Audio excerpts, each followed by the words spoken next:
هو لازم تبقى مدير عشان تعرف تكون قائد، لأن القيادة مش منصب، القيادة حقيقتها هي طريقة تفكير. لو حاسس إن عندك تأثير على اللي حواليك وإن أنت بتعرف تقودهم وتأثر عليهم، أهنيك، أنت عندك شخصية عقلية القائد. في ناس في الشغل بتبص ليهم تلاقيهم مش رؤساء، بس مع ذلك إن ليهم تأثير قوي، الناس بتشوف، تحترمهم، تسمع ليهم، تاخد برأيهم. اعرف على طول إن الناس دي بيسموها حتى لو مش مديرين إن هم القادة بشكل غير رسمي. يعني إيه عقلية القادة وطريقة التفكير بالقادة؟ هي طريقة تفكير بتخلي الشخص يعرف يتحمل المسؤولية، يعرف يحفز اللي حواليه، دايما يخليهم يشتغلوا عشان نطلع شغل أحسن. الشخص القيادي بيشوف الصورة الكبيرة ويخلي غيره كمان يعرف يشوفها لو هو مش شايف. صفات الشخصية بيتحمل المسؤولية، حتى على فكرة لو هو مش واخد منصب مدير، دايما بيسأل ازاي ننجح مع بعض، بيعرف يوجه، بيعرف يشجع، بيعرف يدعم غيره من غير ما يفرض نفسه عليه، بيعرف يقول انا غلطت من غير ما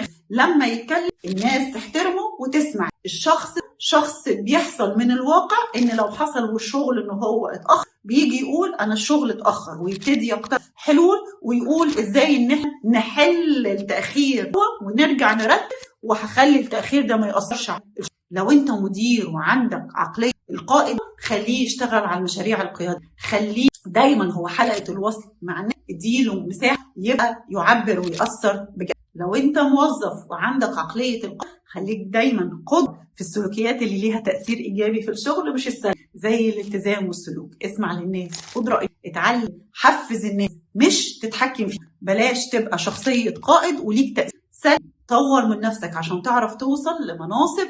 القيادة مش صوت، القيادة مش بالكلام، القيادة مش ان انت تقول انا قائد، القيادة بالتأثير. ومش لازم ان المنصب بيبتدي لما فعلا الشركة هتشوفك قائد حتى لو انت مش واخد المنصب. ابتدي من دلوقتي وغير طريقة وعقلية تفكير. وقول لنا هل اشتغلت قبل مع موظفين ما كانوش واخدين مناصب وقدروا ان هم يبقوا وبيتصرفوا فعلا كقائد؟ الحتة دي جاية من علم الاورجانيزيشن بيهيفير، الاو بي، نظرية الترانسفورميشنال ليدرشيب.